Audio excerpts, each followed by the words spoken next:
குபேரனின் அருள் பெற்ற ஸ்ரீ குபேரன் டிவி நேயர்கள் அனைவருக்கும் மோசஸின் இனிய வணக்கங்கள். கார்த்திகை மாதம் பார்த்தீங்கன்னா, கார்த்திகை பேருக்குள்ளேயே பார்த்தீங்கன்னு வச்சுக்கோங்க, கார்த்திகை. அப்போ என்னென்னாக்கா, இந்த மாதம் வந்து கார்னாவே மழைக்காலம். தீ என்னும் போது நமக்கு கார்த்திகை மாதம் நினைப்பு வருது என்னென்னாக்கா, எல்லா இடத்துலையும் பார்த்திங்கன்னா இந்த மலை உச்சியில் பார்த்திங்கன்னா கார்த்திகை தீபம் ஏற்றுவாங்க. கார்த்திகை தீபம் ஏற்றி இறை வழிபாடை நம்ம செய்வோம். ஸோ அது ஏன் செய்கிறோம் அப்படின்றதுக்கு பின்னாடி அந்த மாதத்துக்குள்ளே பார்த்திங்கன்னா அந்த கார்த்திகை அப்படின்ற தன்மையே இருக்குது.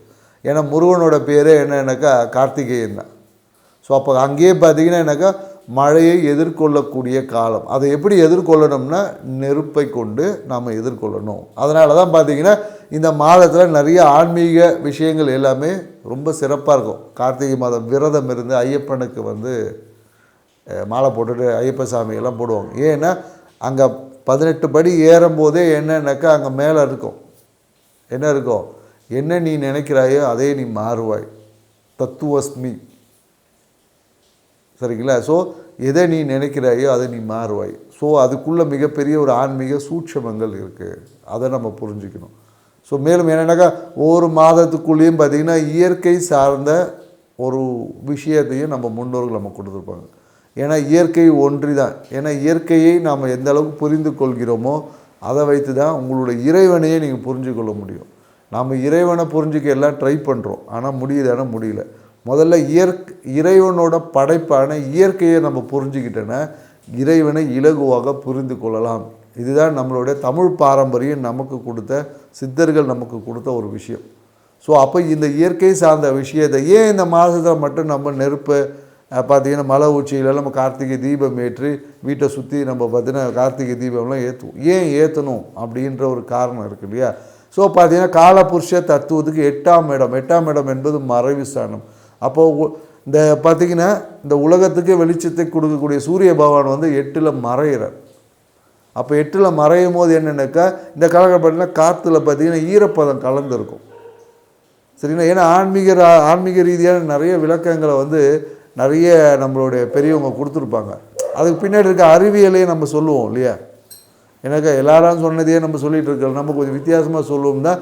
நம்ம பெரும்பாலும் அதுக்கு பின்னாடி இருக்க இயற்கை சார்ந்த அறிவியலையும் நம்ம சொல்கிறோம். இங்கே நம்ம ஆன்மீகத்தை இல்லைன்னு சொல்லவே இல்லை, புரியுதுங்களா? அதுக்கு பின்னாடி இருக்க இயற்கை சார்ந்த அறிவியலும் புரிஞ்சுக்கும் போது தான் நம்ம இந்த கார்த்திகை தீபத்தோட முக்கியத்துவத்தை நம்ம புரிஞ்சுக்கணும். ஸோ அதை தான் சொல்ல, இந்த காலகட்டத்தில் நாம் கொஞ்சம் நெருப்போட தன்மையை அதிகரிச்சுக்கணும். அதனால தான் ஐப்பசி மாதமே அது தொடங்கியிருப்போம். யம தீபம் ஏற்றிருப்போம். யம தீபம் ஏற்றும் போது யமன்னாவே இருட்டுன்னு அர்த்தம், பயம். ஸோ அப்போ அந்த இருட்டையும் பயத்தையும் நீக்கிறதுக்கு நமக்கு என்னென்ன வெளிச்சத்தை கொண்டு தான். நம்ம இருட்டை நீக்கிறதுன்னு என்ன இருக்கும், ஒரு இருட்டில் நம்ம பயணிக்கும் போது பயத்தோடு போகும். அதை கையில் ஒரு டார்ச் இருக்குது, விளக்கு இருக்கும் போது தைரியமாக பயணிப்போம். ஸோ அதுதான். அப்போ இருட்டை நீக்குவதற்கு நமக்கு வெளிச்சம், அந்த அக்னி நெருப்பு என்பது தேவை.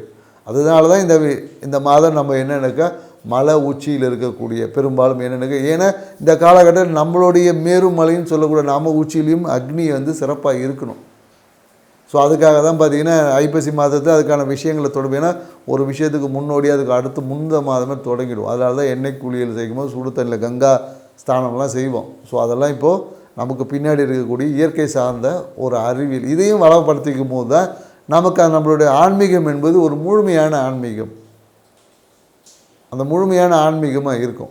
ஸோ இந்த தகவலோட இந்த கார்த்திகை மாதம் எப்படிலாம் ஒவ்வொரு ராசிக்கு என்ன மாதிரியான பலன்களை கொடுக்க போகுதுன்றதை நம்ம ஒவ்வொரு ராசியை பார்க்கலாம். வாங்க வீடியோக்குள்ள போகலாம்.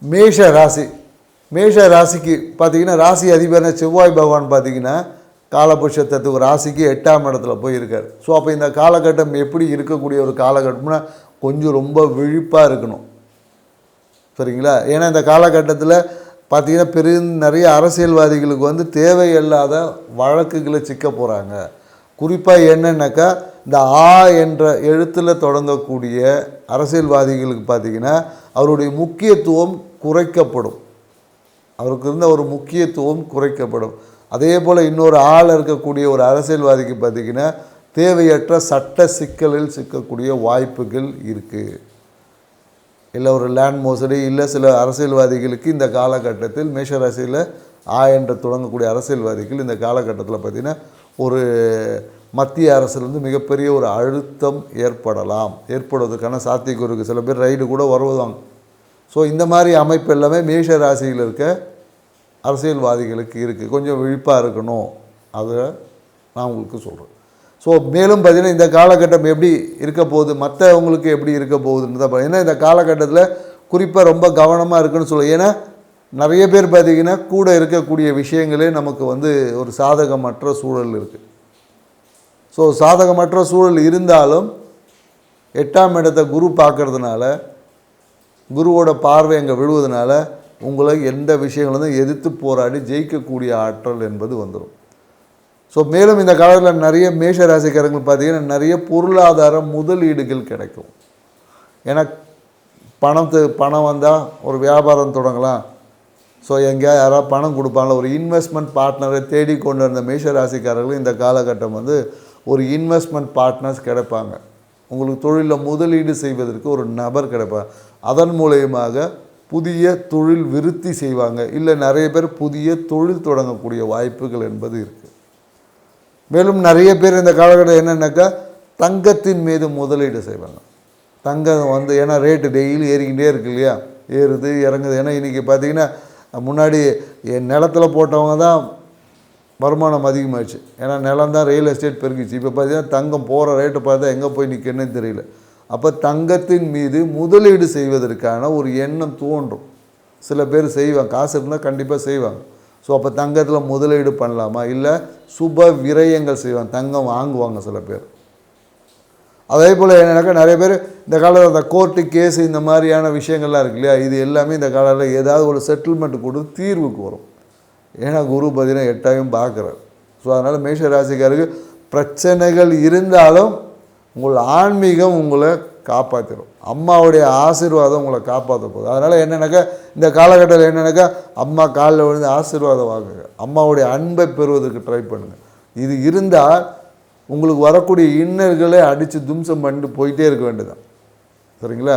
ஸோ அதனால் இந்த காலகட்டம் ரொம்ப விழிப்பு. அதே போல் என்னென்னாக்கா மேஷ ராசிக்காரங்களுக்கு இந்த குறிப்பாக என்னென்னாக்கா இந்த கிணறு குளம் இந்த மாதிரி இடங்களில் போகும்போது ரொம்ப கவனமாக போகணும். தேவையற்ற விபத்துகள் ஏற்படும். மேஷ ராசிக்காரங்களுக்கு ராசி அதிபதி செவ்வாய் பகவான் பார்த்திங்கன்னா 8ல் போய் உட்கார்றாரு. ஸோ அப்போ 8 என்பது என்னென்னாக்கா மறைமுகமான விஷயங்கள். அப்போ இந்த காலகட்டம் என்னென்னாக்கா மிகுந்த கவனமாக இருக்கணும், எந்த ஒரு அவசர முடிவுகளும் எடுக்கக்கூடாது என்றதான் புரிஞ்சுக்கணும். ஏன்னா இந்த காலகட்டம் என்னென்னாக்கா நிறைய பேர் என்னக்கா மன அழுத்தத்தில் போய் சிக்கக்கூடிய வாய்ப்புகள் இருக்குது. மன அழுத்தம் வந்து கண்டிப்பாக இருக்குது இந்த காலகட்டத்தில். ஏற்கனவே பார்த்திங்கன்னா 5ல் இந்த கேது பகவான் பார்த்திங்கன்னா எல்லாத்துலேயும் ஒரு விரக்தி, ஒரு எப்படி சொல்கிறது, இதுலேயும் ஒரு பிடிப்பற்ற தன்மையில் இருப்பார். நிறைய விஷயங்களை எதிர்பார்த்து அதுவே ஒரு மன அழுத்தத்துக்குள்ளே இருக்கக்கூடிய விஷயம். ஏன்னா இந்த காலகட்டத்தில் திருமணம் சார்ந்த நிகழ்வுக்காக யாராவது முயற்சி பண்ணி கண்டிப்பாக அது தடைப்படக்கூடிய வாய்ப்பாக இருக்குது. ஸோ அதனால் மேஷராசிக்கார் ரொம்ப குறிப்பாக மேஷராசிக்கார் அந்த என்ன எழுத்து உள்ள அரசியல்வாதிகளுக்கு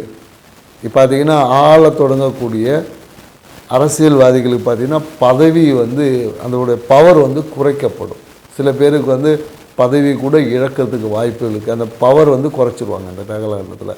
ஸோ மேலும் பார்த்திங்கன்னா அதே ஆளாக இருக்கக்கூடிய இன்னொரு அரசியல்வாதிக்கு பார்த்திங்கன்னா இந்த காலகட்டம் பார்த்திங்கன்னா ஒரு மறைமுக அவர் பேரில் வந்து ஒரு சட்ட சிக்கல், அவரோட பேசின விஷயத்தினால ஒரு சட்ட சிக்கல், இல்லை மறைமுகம் அந்த ஐடி ரைடு இந்த மாதிரியான விஷயங்கள் எல்லாமே வருவதற்கான சாத்தியக்கூறுகள் இந்த காலகட்டம். அதனால் குறிப்பாக மேஷராசிக்காக அரசியலில் இருக்கக்கூடிய மேஷராசிக்காரர் இந்த காலகட்டம் ரொம்ப இருக்கும். ஏதாவது ஒரு அவப்பெயரில் மாட்டி உங்களுடைய பதவி என்பது பறிக்கப்படும், இல்லை பவர் வந்து குறைச்சிருவாங்க. ஸோ அதனால் இந்த அரசியலில் இருக்கக்கூடிய ரொம்ப கவனமாக இருக்கணும். மேலும் என்னென்னாக்கா இந்த காலகட்டத்தில் மனம் பார்த்திங்கன்னா ஏதாவது ஒரு இல்லீகல் ஆக்டிவிட்டீஸில் ஈடுபடலாமா அந்த மாதிரியான விஷயங்கள் எல்லாமே கொஞ்சம் ஈடுபட்டிருக்கோம். ஸோ அதனால் மிகுந்த கவனமாக இருக்குது. ஏன்னா நிறைய விஷயங்களுக்கு அரசுக்கு ஏதாவது ஒரு பெனால்ட்டி தண்டனைகளை கொடுக்க வேண்டும். குறிப்பாக மேஷராசிக்காரங்க இந்த காலகட்டம் என்னென்னாக்கா இந்த ஏரி குளம் அந்த மாதிரி கிணறு இந்த மாதிரி இடங்களில் போவதை வந்து தவிர்த்துக்கணும். ஏன்னா இந்த இடங்களில் போகும்போது என்னென்னாக்கா உங்களுக்கு ஏதாவது தேவையற்ற ஒரு அசம்பாவிதங்கள் ஏற்படுவதற்கான வாய்ப்பு இருக்குது. ஏதாவது அந்த இடத்துல போனீங்கன்னா சிறு விபத்துக்களை சந்திக்கக்கூடிய, ஏன்னா நீங்கள் சும்மா இருந்தால் கூட உங்கள் கூட இருக்கோம், சும்மா இல்லாமல் ஏதாவது ஒன்று தள்ளி விட்டுட்டு ஏதோ ஒரு பிரச்சனைக்கு நீங்கள் தான் காரணன்ற மாதிரி ஆகிடுவீங்க. அதனால் இந்த காலகட்டம் குறிப்பாக இந்த கார்த்திகை மாதம் கார்த்திகை மாதம் எந்த ஏரி குளம் கிணறுல அதில் போய் நான் டைவ் அடிக்கிறேன் ஸ்விம்மிங் கற்றுக்கிறேன் இப்படின்னு போய் எந்த மேஷ ராசிக்காரர்களும் போகாமல் தவிர்ப்பது வந்து உங்கள் வாழ்க்கைக்கு ஒரு பயனுள்ளதாக இருக்கும், இல்லை உங்கள் வாழ்க்கைக்கு பாதுகாப்பானதாக இருக்குன்னு தான் சொல்லுவோம். மேலும் என்னென்னாக்கா இந்த காலகட்டம் என்னென்னாக்கா யாரோ ஒருத்தருடைய அருளால் நீங்கள் ஏதாவது ஒரு விஷயம், ஏன்னா எல்லா பிரச்சனைகள் இருந்தாலும் இந்த காலகட்டத்தில் பார்த்திங்கன்னா தாயோட அன்பாலையும்